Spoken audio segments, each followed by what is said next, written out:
Change next, heading into this fourth match, because Vici will be taking on Snake again. They're still at match point. One more win will bring them into the next round of the regional gauntlet qualifier. And the bans have already gone underway. Gangplank and Rek'Sai taken away once again. Shen, the immediate ban coming out from Snake, as Tom Kench, the second ban to follow.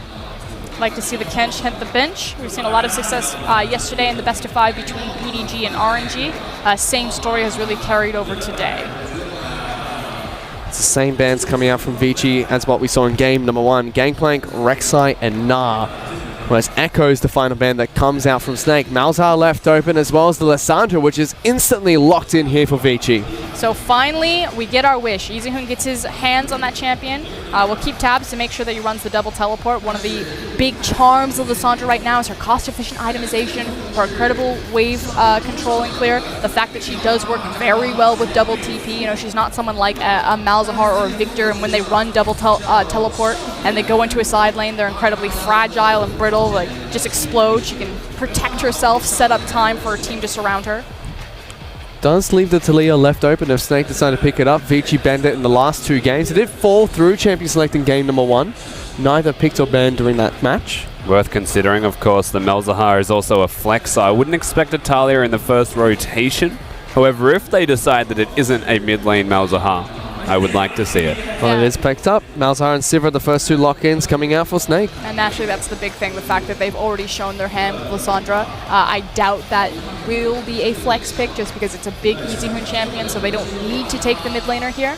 I always love the tandem pickup of Sivir with Malzahar. One of the few things that Malzahar struggles with is his ability to engage and to get onto team fights. He's very reliant on the 700 cast range of his ultimate. With that on the hunt, it just makes him even more threatening. Just waiting to see what Vici are going to pick up next year. They did lock in the first pick, Lissandra, which Snake have been denying from them every single time. Either picking or banning themselves, as a lock-in of the Taric comes out for Vici, as well as Dandy picking up the Graves. Lots of respect. Tom Kench being banned, Taric just seems to be the next best thing that worked against them. Vici have come into this next game and said, well, everything that you had that works is now ours. We own that now. Pretty much trading compositions. We'll see if they find the same success that Jay-Z did with the champion. Again, Taric does not have the greatest win rate in the LPL. They really struggle on how to use him. SOFM looked very comfortable, understanding that when I am invulnerable, I can dive towers. But the rest of his team really did back off, so see if Vici share a similar mindset. I'd wager Dandy's pretty aggressive when he has it. I would assume so. My concern really is Endless Caveman and Long. I'm not really concerned ever with Dandy. Let's see if Dandy can use it effectively. For now, though, Snake, they lock in Alistar as well as Gragas as their next 2 picks. I actually really like the pick of Alistar into Taric. Again, we're talking about like cooldown windows, and Taric has really big ones that you can play around because if he misses his stun, he effectively has nothing. There's a big time window where Ali can get in with his pulverized headbutt combo to push or to counteract any sort of stun that will come up. Obviously, if he walks right into the Taric stun, he'll also be stunned. And then he can also match Taric's heal or the slight sustain that lane will bring with his own triumphant roar. Wow, Vici putting out a full damage team comp here as Rumble's being locked in for Lung up on the top side of the map. It seems like they want to be picking up Ashe as their AD carry of choice. They've got a lot of objective control with that Rumble pickup. So the fact that they have Lissandra and then Ashe, big pick composition, and then they have the big equalizer. Excuse me, Jhin. I'm aligned with Jhin. It seems like the pick that they're going to be going for here is Endless. Locks in the Jhin, finally switches away from the Ashe pick. Same thing really still exists, though. They have great control over big areas. So the Dragon Pit, the Baron Pit, this is a very strong composition. Arguably better, given what they have right now, as the crowd's very much enjoying a hover of Olaf. The Rumble can put down the Equalizer on top of someone that's trapped by the Jhin, or the Equalizer can slow them down so that the Jhin can trap them. It does work both ways. Couple that with the ultimate, and there is a lot of damage that will come from extremely long ranges. If they ever get at you, you've got Taric then, so you'll be able to be invulnerable. And it means that there's a lot of protection to the multiple carries that Vici have got. But only if they go forward, and that's what I'm going to emphasize here. Taric is actually fairly poor used reactionary as opposed to proactive. So if they do dive back onto this backline, if that Olaf does get locked in, runs through, or more realistically, if the Alistar gets a big headbutt pulverized into the backline, you're still waiting for that initial timing window before the invulnerability takes place. So waiting to see what that final pick for Snake is going to be. It seems like they're going with the Poppy as their top lane pick of choice for Flandre. Yeah, locking that Poppy. Thinking about it strategically, what it actually does for the team right now is, let's just say Caveman decides to press his ultimate. I was going to say it's a counter to and Tarek. gets knocked away. Really far away. No one's going to be invulnerable. So there's a real possibility here that the Poppy can get into the backline, can work with SOFM and or tank even Jay-Z, and take apart what Vici have got to offer. And we've seen a bit of Poppy. It was primarily Saint Acorn, their former top laner, as they were relegated as the primary pickup for this champion, but she didn't fall completely off the board. Let's see how Flandre uses it heading into this match. He's up against a Rumble on the top side of the map. Vici, like you mentioned, have a very damaging team composition. 4 carries and a single Tarek to protect them all. It's great area of control again if it comes down to these Dragon, these Baron fights. On the other side, I'm looking across Snake's Haunt. They've got great wave control in Sivir and Malzahar, so they should have at least control over the bottom side of the map and keeping both Tank and then Crystal and Jay-Z locked under their tower. So what do we expect from these two teams? It seems like you said, Vici, lots of control around the major objectives, lots of control around the neutral monsters, and lots of team fight presence. Snake, on the other hand, seems like they really good around the lanes and turrets. I'm going to make the bet that this is Snake, that they'll prioritize fighting either between their mid and bottom side, although we like to see SOFM and Flandre get ahead. That means that SOFM will have to pay attention to that Poppy, make sure that she can push out against the Rumble. Rumble should have the push there.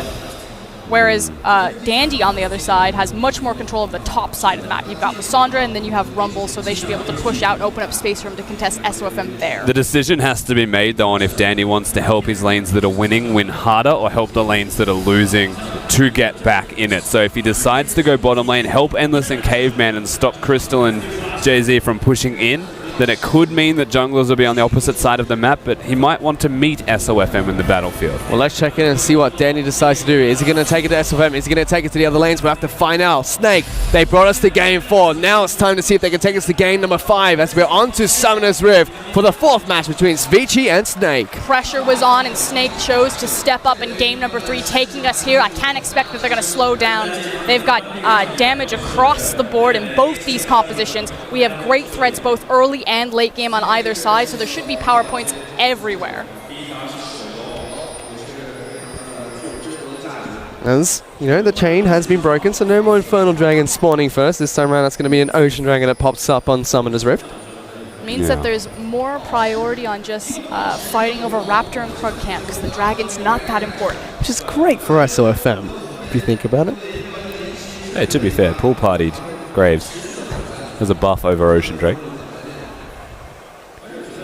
So we do see a bit of a different level 1. It's been defensive fans for pretty much the entire of the finals, as well as this regional qualifier. Another R word. But they do get a bit of a delayed ward on the Raptor camp to find where SOFM is starting. And again, same side start, though, as every single game that we've had. It's starting to become a little bit predictable. However, SOFM is the epitome of unpredictable. So it's good to have that vision and know where he's actually going to be. Acknowledge the fact that he's starting there. And he's actually starting Raptors. I see your ward, now watch me take this camp. He starts off with the Raptor camp. We'll get a little bit of help from Poppy. So let's see where he moves from there. Dandy this time around starts on the Gromp. Opts not to take down blue buff first. SOFM immediately moves straight back towards the red buff. It feels starting of that second. Reactive from Dandy, saying, well, if you're going to start Raptors, I can easily start the Gromp and get an extra bit of farm. Graves, very quick clearing champion. Oh, that's bad. Jay-Z taking a lot of damage from that crit shot that comes out from Endless there. Gets stunned up by Caveman on top of that. Good start for the bottom lane for Vici. Really needs to respect the threat of Endless's crit. Level 1 Alistar, not necessarily his big power point, obviously looking for that level 2 all-in, but with him being so low health, probably looking for level 3 is Crystal. That's a big stun. Exhaust being used onto Endless, even gets the crit onto the Sivir. So Summoner spell being burnt by the Alistar just to keep the Sivir alive. Yeah, but a really good exhaust to ensure that he does, in fact, stay alive. Otherwise, that could have been lights out for Crystal. Of course, the heal is still available. Both junglers also now on the bottom side of the map, although Dandy, the faster at clearing, does have the camp advantage. So there's still fighting going on the bottom side of the map. Crystal incredibly low with no mana. SOFM might be caught out here. Has to body slam over the wall as Dandy stops his path. from getting into the bottom lane. And Jay-Z has really just given up this bottom lane by not positioning correctly. And now SOFM in trouble. Has to be careful. Dandy flashes forward, doesn't get the Q off the wall in time, and SOFM has to flash away. But again, this starts with Alistair taking bad trades, making sure that Sivir and Ali lose the initial early 1v1. But hold on, top side. Top side map, Flandre taking a lot of damage from Long, who's been pushing into this poppy quite well. They lose the early 1v1. It gives lane control to Endless and Caveman. Dandy immediately capitalizes on it, invades SOFM, now 3 buffs him. Gets that delayed 3 buff. It's Endless and Caveman still pushing aggressively forward towards Jay-Z and Crystal. I mean, funnily enough, Crystal may not have much health, but the Alistar is still perfectly capable of keeping him in this lane and actually ensuring that he is healthy. So far, it doesn't look that great, but they're still in it. They still have the same farm, and everyone's just fighting each other really to no avail, besides Dandy. Endless has gone back to base, picks up a coal as his first item. Now Crystal and Jay-Z will do the same thing. Dandy, spotted out by a ward, is looking for an invade. He's picked up a Hunter's Potion for himself, so has SOFM. Seems to be the item of choice when junglers are forced to go back early. And with this information, SOFM's actually just going to trade a camp, so moving on to Dandy's Raptor camp. He takes that one down for himself. Junglers staying fairly even in farm, but Dandy did get the 3 buff to start things off. Now it's going to be easy to face checks on towards SOFM. Raptor Sense will get popped as the smite does come down from SOFM to get it for himself. Easy Hoon gives him an auto attack on the way out, so just gives him a slap and says goodbye. Unfortunately for Easy Hoon though, that ward that as he plays the dies means that they have no vision of SOFM, simply assumed knowledge. Thankfully, Caveman's got it covered. Sidestep coming up from SOFM, can't quite dodge the Deadly Flourish. Add insult to injury, Caveman picks up the small Krug. Actually, a lot of respect there to Vici's bottom lane. That was a 2v3 scenario. There's actually a buy advantage in favor of Crystal because he does have the double longsword as well as Doran's, but choosing not to commit on that. Yeah. I was expecting Jay-Z to go in, but he's going in now. That is crazy. Goes in, tries to get some damage down towards Endless. It takes a lot for that. Crystal throws out the Boomerang Blade to get a good trade going in. This is what I expected from this lane. So Crystal and Jay-Z, again, with that back and item advantage in Sivir's back pocket, in a much healthier spot in the lane. And again, we'll now start to open up more space for SOFM on the bottom side of the map, whereas, as we said before, Long has complete control of the wave on the top side. So it's now that question that Rusty proposed. Will the jungler show up to help the losing lane, or will they go to the lane that's winning? Right now, Long is winning very hard. To be perfectly honest, with the minions advantage that he's acquired for himself, there's a chance that Dandy just goes up there or just tries to find SOFM. Bottom side of the map, it's still going to be Crystal that pushes in against Endless and Caveman, making sure the mini wave is always underneath their turret. Dandy will be able to spot out this pink ward and take it down, or not, as he just wraps around and goes back and realizes he has to clear it out. Something that's happened in the top side of the map as Dandy's been actually spotted bottom is that Long was able to retain his teleport. He is level 6, whereas Flandre had to use hers. So Poppy really getting slapped around up there, and now a opportunity for Vici to look globally on this map for a play. As they're going into the bottom lane, Endless getting jumped on, SOFM coming in. There is a teleport into the back lines, but Endless incredibly low, still staying alive. And there's the Rumble Equalizer trying to cut everyone off. Dandy's here as well. SOFM falls for first blood, and they're trying to pincer in between Crystal and Jay-Z. He gets the pulverize on the 2, but does get slowed down by the electric harpoons, locked down by the deadly flourish, and Sivir stuck between a rock and a hard place as he tries to fight his way out. Yeah. Easy Hoon's here, looking to lock down Crystal. He's got nowhere to run. That's 5 members of Vici right on top of him. And 3 big picks coming up from Vici just 7 minutes into the game. And that was set up by Jay-Z, making up for his lackluster level 1 as the Jhin ultimate opens up just to clear the wave,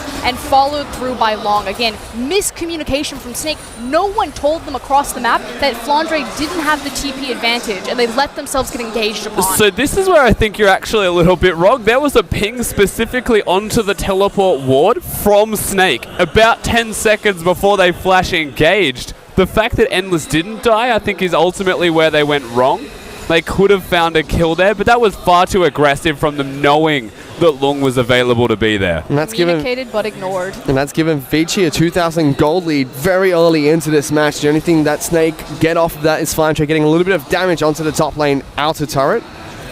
But even Lung now, he's got his Boost of Swiftness and the Hextech Revolver looking to punish this lane even more. So the real scary thing is before that fight even happened, the solo laners of Vici have been winning their respective lanes through at least farm values. That's now exacerbated, and it's going to grow out of proportions if it continues in that way.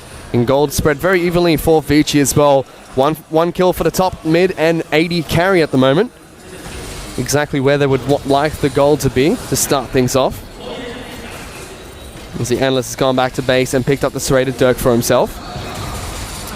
Checking in across on itemization, easyhoon looking for the Hextech Revolver as well as the CDR boots. I actually really like the priority of the CDR boots just because it's going to give him that 10% reduction on the summoner spells, which means that TP and that flash will be up and available more often. Again, the thing that I wanted from easyhoon is for him to unlock himself from the lanes, to get involved in these side lanes. I know that he can do that. He's shown it before on his Lysandre, which is why he never gets it. Hold on. Well, he's locking down easyhoon. The ultimate coming out from tank. Easyhoon forced to use the ultimate on himself. SOFM! That is inexcusable. Such a rare misstep from SOFM. Normally he is so on point with his mechanics. That's rather unfortunate. That's a pick gone wrong. easyhoon now gets the flash out of there as Crystal uses the spell shield to block out the stun from Tarek. Deadly Flourish doesn't connect from Endless in the bottom lane. That is 2 big cooldowns traded for easyhoon's 1. His teleport will be back available relatively soon, as well as that key Frozen Tomb ultimate. So again, kind of another brewing storm for Vici to make a cross-map play. The real problem that I'm now looking at, though, is the first brick hasn't actually been secured, and Vici are 2.4 thousand gold ahead. It just feels like at any moment that could crack, and that gold lead just gets out of, like, it gets ridiculous very quick. So we'll have to find where that first pressure point is really going to be for Vici as well. It's definitely going to be on that Frozen Tomb cooldown. The teleport is back up. Long's TP is about to come back up. I have a feeling it's going bottom lane. That's where I'd put my money. But should or they recall and bring it mid lane using the Jhin. So I think it revolves around the Jhin and the Lysandre being together. Perhaps the Rumble that could actually come out from an Ocean Drake fight, noting that the Equalizer is now available again. So Lockdown Crystal get a good amount of damage from both Caveman and Endless. Still putting a lot of pressure on towards this Sivir, who only has the Caulfield's Warhammer and Doran's Blade as well as the Cull. Puts a lot of pressure on Tank in particular. The fact that he doesn't have that TP, he has to be so on the ball to follow a quick rotation. SOFM taking a lot of damage from Dandy though. Yeah, not having a great start to this 4th game. Really is struggling to get it done. Dandy's controlling him, and that's just the nature of both of these junglers. Uh-oh. Dandy might be in a bit of trouble as they look to try and chase him down, but Caveman's here as well. Yeah, again, you got to look at the bottom lane. So Vici's bottom lane's winning. Caveman's able to rotate. They clear out even more wards. Dragon's still up and online. Vici have good control over this river. But we had timed backs, bottom, Long, and easyhoon are on item advantages, which is why they're pulling the trigger right now with Proto Belt. Protocol comes out. easyhoon looking to try and go in. Dandy's right behind him, but on top of the wall. He doesn't know how deep he is. Now he might be in a little bit of trouble because Snake trying to collapse on top of him. Headbutt Pulverize combo comes out. Dandy is exhausted, locked down by the ultimate. Snake capitalize on Dandy's position and get a pick for themselves. The unfortunate thing here for Snake, whilst they get a pick, is that Flandre just cancelled his teleport. He's actually not going to be able to come and impact this bottom lane, whilst Vici can continue to do so, utilizing that Rumble potentially. They've got the health advantage, and the no mana is not really a problem for them. It is now. So SOFM moving down to the bottom lane. Ultimate being used there by Caveman just to stop any engage coming out from Snake. Just threatening. SOFM doesn't have his flash, so entirely reliant on a good cask if he wants to set up any sort of gank. Yeah, no flashes available for all of them, yet Tarek ulted out of respect. Suppose we said better safe than sorry. And now a bit quiet. Vici lost a lot of momentum off of Dandy getting picked up there, so the play fizzled out. Need to reset their jungler on the map and start looking again for making these cross-teleport plays, especially with that window they have over Flandre. They're looking for red buff, I think, as a steal here. Lung has control of the lane and Flandre's recalling. Remember, no teleport.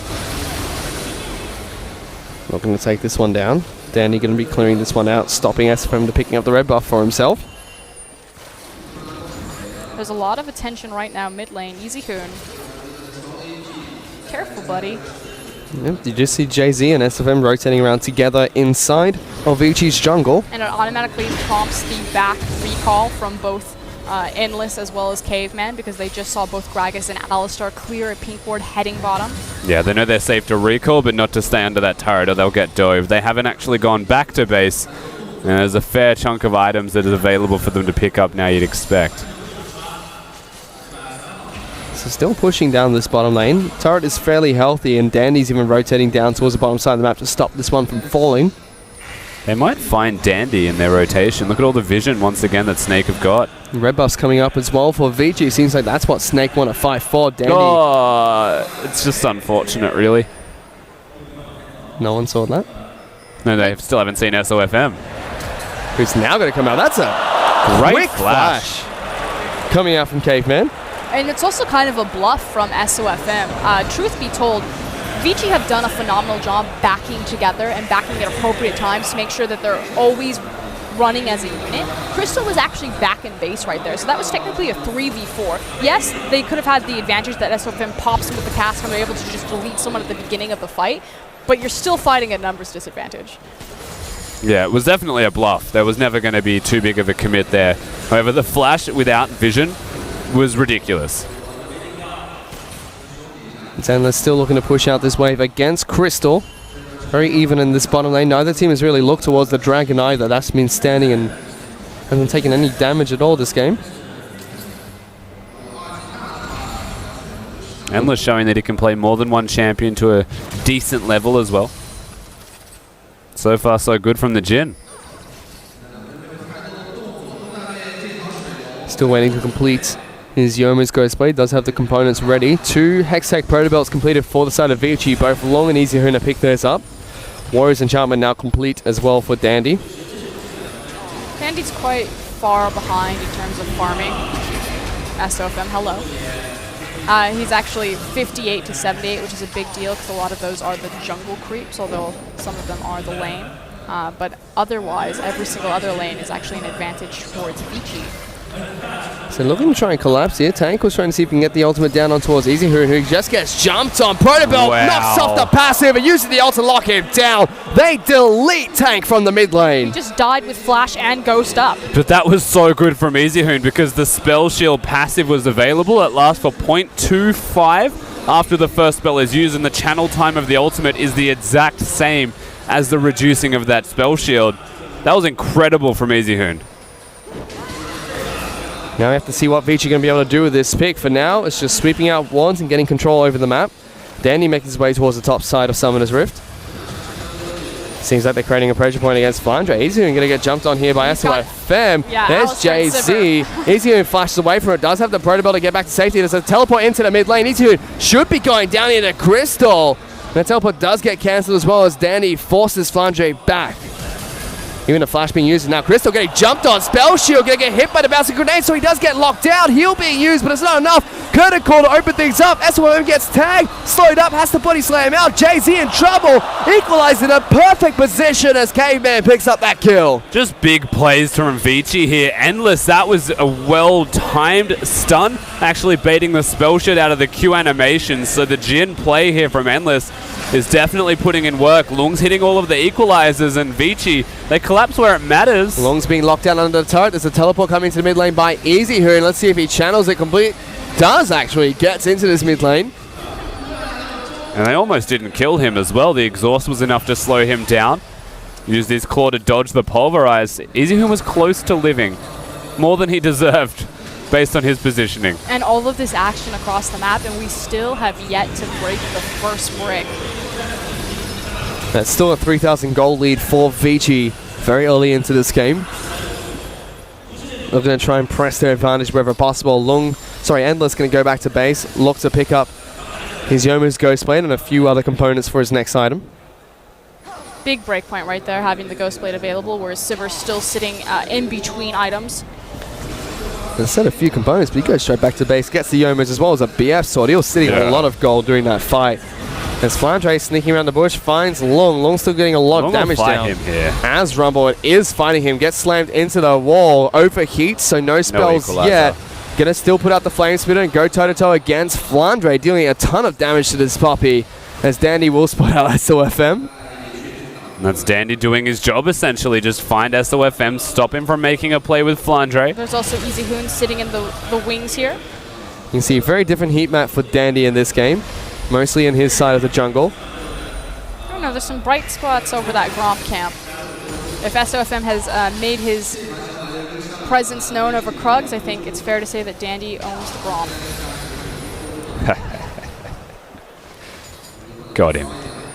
Sandy looking to try and take down more buffs for himself. Smite battle comes out between the two. Seems like it was SOFM that picked it up. This secures his jungle. Big deal against the Prince of Thieves. Well, Dandy takes the Raptors for himself. SOFM will be very sad about that. Still a lot of action over this top side, though. Makes sense. These two in the bottom lane are actually just meant to be the facilitators. It was a bit of an anomaly in the early stages of these other games.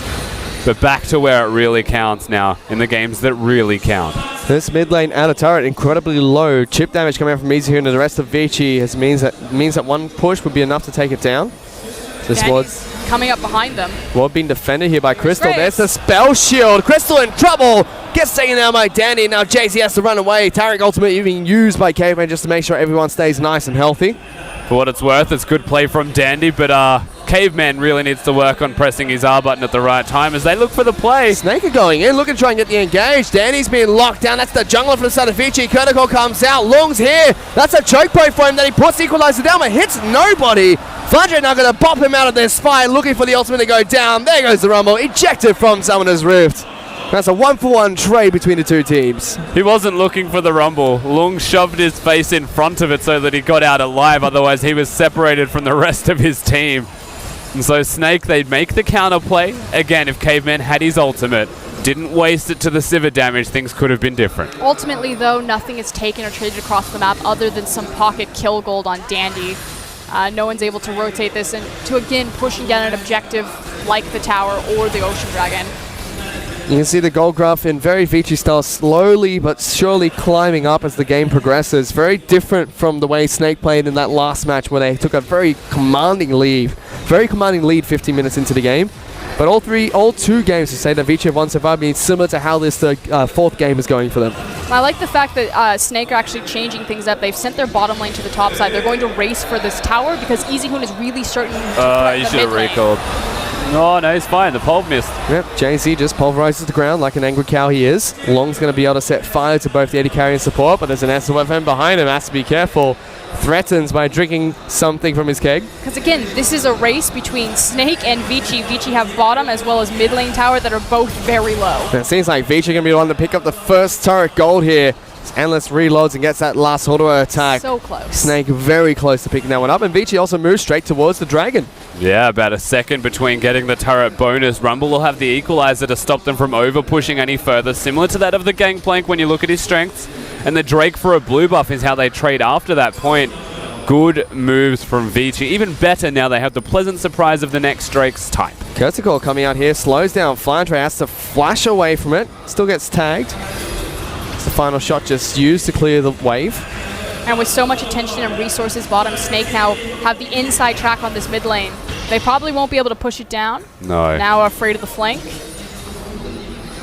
Easy Hoon threatening to see if he can get in position to go for that flank. Yeah, but that's the big thing, figuring out where the Lysandra is, because that's the one that you're worried about. And rightfully so. Easy Hoon is very well known for the champion. It's his most played champion in 2016. Had a lot of games in Spring Split. It's Long. Here comes Easy Hoon, TP. In a lot of trouble, but there's the teleport coming in. They're trying to pincer out Snake here on the hunt, being popped just to get them back to safety. So diffuses the sticky situation for Long on the top side of the map. That was a lot used just to save Long, but thankfully Flandre does not have his teleport. Otherwise, Snake could have collapsed once again onto Vici instead of running away with the Sivir ulti. And now it's Vici with the inside track for the mid lane, and it's at about 10 HP. A stiff breeze will take that one down. Here comes SOFM. Looking to try and get the engage. Ultimate comes in, just separates Vici. Doesn't knock anyone back into the team. Get off my lawn. Yeah, he could have used it on the wave, but it's gone. Big ultimate down means Vici might be able to push through for this one. And they do get the turret. It just delayed the inevitable. And that does give Vici a nice 4,000 gold lead 23 minutes into this game. 7-3 in kills, 2 turrets to 1, a single dragon for Vici. And the attention will now be towards the top side of the map, simply because the last standing outer is up there, as well as the dragon still on cooldown. See that they're rotating long down to the bottom side. We see Snake moving Crystal towards the top side of Summoner's Rift. Jay-Z will shortly follow to help him out. Dandy's going to be spot out by Ward here. Endless trying to take down Grumcamp. Dandy said, that's mine. And still no turret to be taken from the way Snake are positioned. They should be putting the Sivir bottom if they want to break objectives. You have to note, though, that the Baron is something that could be looked at. I don't suspect that Vici would, however. Instead, Vici do match and they send Jhin and Taric towards the top side of the map. Vici do have a lot of power right now. Pretty much everyone's close to their core has the first part of it across all of their items. Whereas Snake just still slightly behind. Yeah, I think the reason that the Sivir is going top lane is to wave clear and stop the Jhin and Taric from breaking any more base turrets. Also, so thankful that this is now a lane in competitive play. It's Jhin and Tonic. Thank you, Rusty. My favorite bottom lane duo. And so Fem being a little bit sneaky here. He's definitely been spotted. He'll get locked down there. Deadly Flourish doesn't connect on the hunt being used by Crystal just to make sure SF can get back to safety. Good use of the sweeper lens coming out from Caveman to spot them out. Now Vici sieging for the top lane outer turret. Snake might have a thing or two to say about this. Poppy is still split pushing on the bottom side of the map. Does have teleport available if they need them to join the fight. Tank has shown himself mid lane, so there's a big opportunity for Vici to just go super aggressive here. I'm actually really surprised that they're being so respectful to Snake. And Rumble has disappeared into Fog of War, so can teleport up if they need him to. If I'm Vici, I'm pulling the trigger on the Taric ultimate and I'm just running head first at Snake to brute force the tower. They're going to get it anyway, so I guess maybe might as well not use the cooldown. Ah, there we go. Finally, Crystal they got it. has to flash away. SFM body slams forward just to block the bullets coming out from the curtain call. Last one will be put back into the chamber as he reloads and goes straight back towards the turret. Yeah, I thought that was weird. We figured it out, boys. They found out they were strong. Yeah, I think they were just playing around vision. They'd rather have no health available or summoner spells burn, in this case by Crystal or someone of Snake, before they commit to the objective. Also putting EasyHoon mid without teleport means that it was going to be a 3v3, and it's a delicate fight when there are still a lot of items for Crystal. So eventually they take down that turret. It's now 3-1 in turrets. Featured a team of 1,000 cuts, staying true to their playstyle. Doing just that, taking objective after objective. Flandre, we're going to try and collapse on towards Lung. Just gets a bit of damage down as Poppy. And another Ocean Dragon will be coming back up in a minute 30. Vici will be able to take down the first one. Do have the gold advantage at the moment. Obviously, what's more precious, though, is that Baron, despite the fact that they already have an Ocean Drake in their back pocket. So I don't expect everyone to immediately depart from the top side of the map. Style differences as well to be noted from Vici. Playing against a Malzahar, the Graves and the Jhin go for the QSS, but EasyHoon doesn't need one apparently. The Abyssal Scepter will suffice. He's so tanky. He is actually. All of those items, health, cooldown reduction, and resistance. It's a very efficient item build that Lissandra can go for, and one of the main reasons why she's starting to come back. That's 40% CDR secured, and resistances across the board. The fact that she can so easily itemize into both armor and MR. It's also kind of what we talked about earlier before the series started. EasyHoon really patched in so far. Patches have gone in his favor and really well towards his playstyle. To be fair, Azir did drop off. Doesn't have a lot of great matchups on 6.15, as well as he doesn't do as well in a double teleport meta. One thing not going EasyHoon's way. That's like the biggest thing ever, Spawn. Fish. Hello. Spawn will be sad I said that. Doesn't even look like Jake. I know. Great. I have no idea where that came from. He doesn't got a beard, there's no glasses. Who are you? You just miss him a little bit too much, Rusty. The dragon has spawned, however, so I mean, if you want the hard advance, if you want the dragon, the free objective, you take it. Snake are looking to try and take that one down. Have 4 members over this pit. 5 now that Flandre's joined them. Yeah, the objective control and the rate at which they can burn these very high with the Sivir and the Malzahar, so if you leave him alone for a second, easy, you're not pulling that. He just threatens to do it. Scaring them because he wants to push this middle wave, at least deny the wave from Snake. And he gets a little bit of chip damage onto the mid lane inner turret. Is not able to take it down. No, and Vici not able to answer. The Drake being taken down is unfortunate. I thought they might have liked a fight. Having a Rumble in your team composition means objective control, such as the Drake, is usually a big deal. They just opt not to. And that's 2 times now that I feel like Vici have been a bit trigger shy. They had the teleport available. There was no one to stop Long. He was full health. They could have looked for a possible delayed fight in that jungle. There was plenty of wards. They can afford to wait till level 16 for the Rumble as well. The relative damage that he'll be doing is just absurd past that point.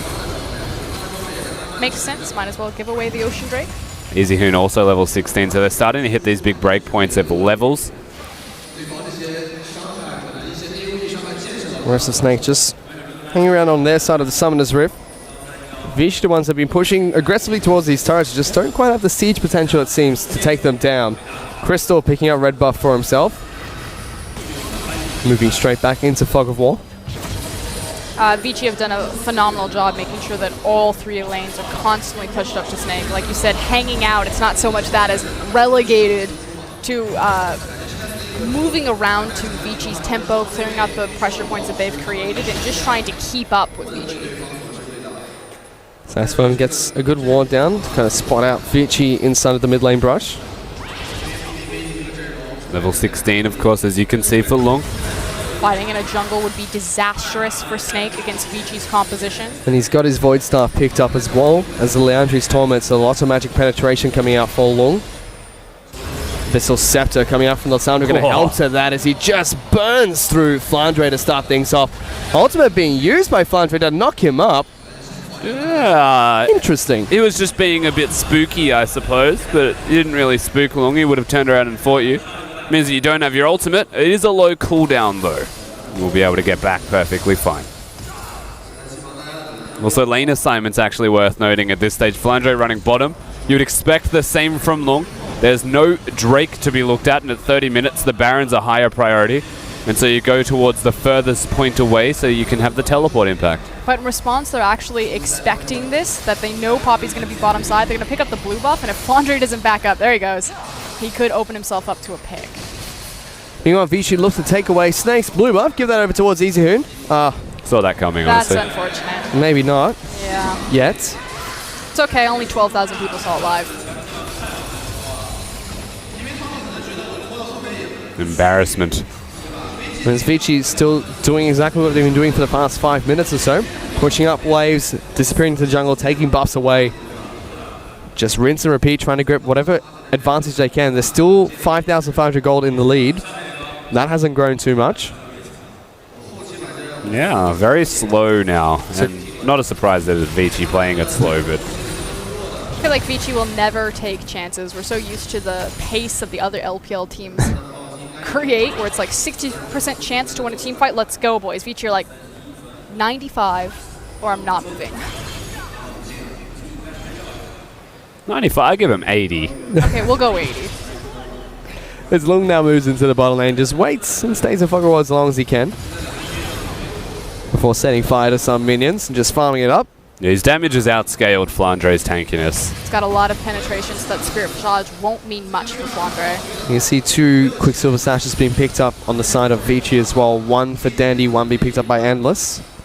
Zhonya's Hourglass, like we mentioned earlier, for Easy Hoon will be his escape from the team fights. This is still a good moment for Vici. They've gone from blue to blue, so they've gone coast to coast of enemies buff. It means its tank is missing 15% of bonus ability power and doesn't have the mana regeneration that the Lissandra has had consistently now. They can start making plays around that fact, honestly, because 15% is a lot. That hurts. Long and Flandre, they're going at it. There's an Alistar closing in for Snake, so Long has to be careful. But as soon as Ali appears bottom, if multiple resources go here, that's going to be the trigger for Vici to start Baron. Good flash coming out from Long, gets away from JC's headbutt pulverized Give him combo. the equalizer. Now he's the one that's getting locked down. There's that equalizer, forcing the ultimate coming out from JZ. Long hunting them down. He's on top of Flandre. There's a teleport coming into the bottom lane as well. He's overheating, but does have the flames to it back up. There's Lissandra going in, locks down JZ. That's the first pick coming out from Vici. That's Crystal who forced to flash away from the ultimate of Endless. So there's two ways to look at that play. Long is being obnoxious in the bottom lane. Either Snake sends way too many resources and it's a free Baron for Vici, or he does so well in the 2v1 scenario that Vici's like, might as well just kill them. Pull the trigger, there's the TP. Teleport coming in for Long. Seems like they might want to look to try and take down the Baron, or just fight them. That's the protocol being used aggressively forward. That's why they forced to flash over the wall. Here comes Easy Hood, looking to try and lock more people down. Doesn't have the flash to get the engage off. Yeah, remember that Easy Hoon still has his ultimate. He didn't need to use that in the bottom lane. Summoners may not be available, but Vici have absolute control and strength. Blue trinkets what have to be used to spot this being taken down. And they've started it off. Vici do have a lot of damage, but doing it fairly slow. For it. There's the Taric ultimate coming out from Taric, looking to try and keep them alive a bit longer, but that fizzles out. Snake back away, but as soon as that trigger's been pulled by Caveman.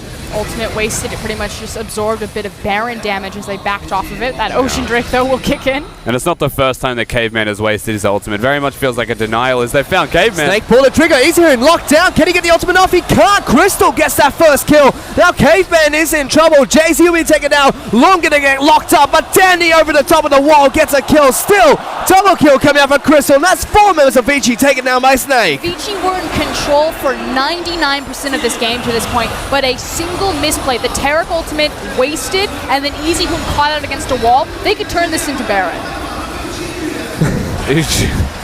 Unless they're not on that side of the map. He's waiting, seeing if he can get anything out of this, but he can't. Deadly Flourish too soon as S1 block set up. Yeah. The Baron's going to get taken down by Snake. They want to take this to game 5. So Endless couldn't afford to walk in there and stop them from getting this taken out. He was basically a non-factor in this fight. You can see him now. Just does nothing. Tries to throw out his W and misses it. Long does his absolute best to try and carry and does damage, as does Dandy. Flashes over the wall. But Crystal's still here. Crystal's doing a big part in the success of Snake right now. You can tell he's angry from games 1 and 2. He really wants to win. And that gave a Snake a way back into this game. They also take down the Infernal Dragon after picking up Baron buff for themselves. Now only 2,000 gold behind Vici. You see the damage dealt during that fight. It was just the Dandy and Long show. Nobody else from Vici could do anything. Easy on getting locked down to start things off. Still had his ultimate available. Exactly. That's the key number there. The fact that Lysandra's sitting there at 0 damage done to champions. And it's a single mistake that might cost Vici the game, although we'll see if they can survive and weather the storm of this Baron. Yeah, I think it's safe to say walking through that choke point against a Poppy and a Gragas is never a smart idea, yet they did it. And this is the consequence that they now have to deal with.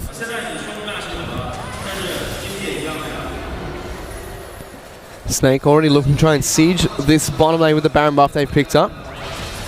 Have gone back to base, picked up a couple items for themselves, but Vici still look very strong in the 5-on-5. As now Snake move on to try and take down the bottom lane inner turn and take it down with ease. Vici don't even try to fight for this one, but Caveman's been separated from the team, forced to use the ultimate, but he's locked down and bopped around the fight. Snake get a pick for themselves. That was surprising. And they're going to turn it into more. They're going to break this in-hit line, possibly the inhibitor behind them. They knock Easy Hoon out of the fight. Now Dandy's in trouble. He's getting locked down. He gets deleted. As the rest of Snake, they're collapsing. Equalizer's coming in to try and keep Vici's hopes alive. But Snake get what they're looking for, which was the inhibitor. Curtical gets opened up, but the stanking coming out from Snake is just enough to keep themselves and get themselves out of there. And that is 2 mistakes by Caveman back-to-back, and Vici as a whole. They could have just let that go, maybe lost the inhibitor line, or at least stalled at that Baron to save their inhib. There was no reason that 100% that should have gone down. Yeah, big mistake from Caveman, but well done from SOFM to actually say go on that and hit the keg. I am surprised simply because they committed on on Caveman when he had the ultimate available. The ulti doesn't go off because the Malzahar can burn him down so quickly. Once again, a big champion choice. Now the goal is dead even between Vici and Snake, but Vici's base has been broken. Snake do have the Infernal Dragon picked up early as well. Elder Dragon's going to be the next to spawn on Summoner's Rift. Getting the vibe, the next Baron fight will be what they look towards. If the Baron runs out and nothing else is taken. 1 inhib being the bottom inhib is a very big deal for that Baron. The Elder Dragon should be coming up in about 2 minutes as well, so another big objective for them to fight for. You'll see the swinging gold in this game. That's not a swing. That's a beat. That is a tiny advantage, which Snake actually just now evened up. Nope, Vici got it back. So, despite all of their efforts, they've really just only been on even footing for Vici. And if Vici can just clean this back up, stop making mistakes, that's where Snake have really thrived. It's not off of being proactive, it's off of being reactive. I mean, again, they've still got the scaling composition of the Rumble available to them, so they've got more damage threats. It's just that they don't have as many tanks, and that's really where it's starting to go wrong. Tarek's ultimate is important. Caveman can't get caught. Well, Snake looking to continue taking down turrets. Their Baron buff has expired, but they'll still be able to take down the top lane inner turret. Dandy trying to do what he can, clear out the way, but it's not going to be enough. easyhoon looking to use the claw to get in for an engage. Can't find it. And Snake just take down structure after structure. It's now 6 turrets to 3 in Snake's favor. Things are going to start to slow down, though, although SOFM. They know you're there. There's a claw going in. easyhoon threatening to engage. Doesn't go. Follow up. Really hard to catch this Malzahar out, having his passive Ender Banshee's Veil. It's not going to be easy now to break Snake. Go in. Wow. easyhoon gets locked down. He gets shut down. Tank going to take down the carry from the side of Vici.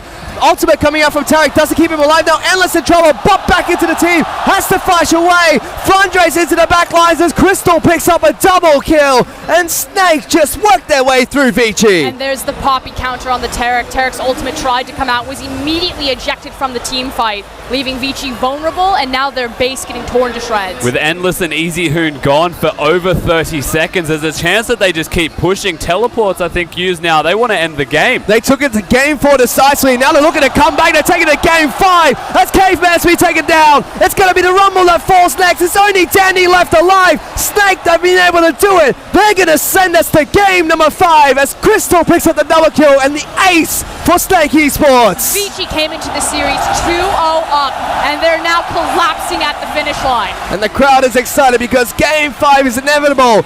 As Snake have done it, they're looking for the reverse sweep in the first match here of the Regional Gauntlet Qualifier. Well played from Snake in this 4th game. They were composed. It was a rough start. Over 5,000 gold in advantage for Vici. But that wasn't enough to get them there. They didn't break any bases, and when it counted the most, they stumbled massively. 2 key critical mistakes, and you can see it on Caveman's face right now on your screen. He knows. Vici were in control of that entire game. And it was those big mistakes that came out from the team that cost them so much. And again, it started here. So this is beautifully orchestrated by Vici, because Long's about to teleport behind them and clean up the fight. There's that equalizer coming through as this massive rumble just steamrolls through Snake, and then easyhoon gets involved in the back half of it. Because Crystal, you're stuck between a rock and a hard place, buddy. Yeah, Crystal had nowhere to go here, and this is the stage where Vici looked good. They found an advantage. Caveman was doing his part through laning phase. It was afterwards where the ultimates were never available. He wasted them. He's never found the right moments to go in and play his part with the team that Vici just started to crumble. Not only that, the lack of QSS for Lissandra means that last team fight where he engaged, he just died to Malzahar. And this is the thing, Vici have never been known for their team fighting ability, and Tarek is such a finesse champion in setting up strong team fights, which you need to be on the same page. You need to have great communication and have a great understanding about how that composition works, and it was never executed well. I mean, you can see it here. It wasn't available. If it was, Dandy may have lived. If Dandy had lived, things could have been entirely different in this fight. This was Long playing out of his mind here. Goes for the 2-on-2. So we get the assistance from easyhoon to pick up the kill here. And this is where Vici moved towards the Baron. The fact that we're looking at all of these Vici highlights, though, and it's a Snake victory, and it starts right here, walking into that choke point. easyhoon does 0 damage in that team fight. He's immediately deleted. It transitions into a free Baron for Snake. Can't even use his ultimate to save himself and get the damage off. And the same thing happens in the final team fight. It actually happens twice when it counted most again. easyhoon just doesn't get it done. Long had a good game, but good game was not enough to find the victory. You see the damage dealt there. Long topping the charts in damage, but again, it's Crystal for the side of Snake that does all the work for team in damage. easyhoon did 10k damage. He did nothing. Dandy did the second most in his team. That sums that game up pretty well. Pretty much. And easyhoon gets his signature champion, but just can't quite perform the way we would expect him to on Lissandra. I mean, the sad thing is he did the same amount of damage as Tank. on the Malzahar. And like SOFM matched Malzahar's damage, but you just need more from the opposition here of Easy. And again, it's 2 games in a row. Snake pick up a victory, and it's SOFM that gets the MVP performance in the jungle. The Vietnamese jungler being really strong in this series for the last 2 games. Definitely have to agree with that. The big picks, especially that one that opened up the inhibitor and ultimately the end of the game, was SOFM on a great flanking play, catching Caveman out with that task and making sure that the Taric ultimate was nowhere to be found. There's something that we didn't actually note too heavily during that game. SOFM was Sleeper doing a lot of work. His positioning was great. He found a farm advantage early against Dandy. It felt like he did all of the right things. It just looked like Vici were controlling the map better up until the very end moment. It certainly did, and those last few team fights is what all it took for Snake to get back into the game. One fight pulled them back into even gold, another fight put them ahead, and they finally just closed it out. Very different from how they won the last match, but a comeback is a comeback, and now they're looking to take it to game 5. And I think they've figured out kind of the blueprint to take Vici down. They allowed Easy Queen to get Lysandra. They were able to weather the storm. Technically, again, like a comeback victory, but they survived it. And so now I think it opens up so many more options for them in the draft pick. We can give this away. We don't have to be afraid of this. Yeah, I think they've learned a lot now coming into this 5th game. And I'd say Snake, not only do they have the momentum from the 4th, they've won back-to-back. Even from a deficit, they are absolutely in control. Snake were able to take us to game number 4, and now they've brought us to game 5, which we'll be able to show you guys after this break.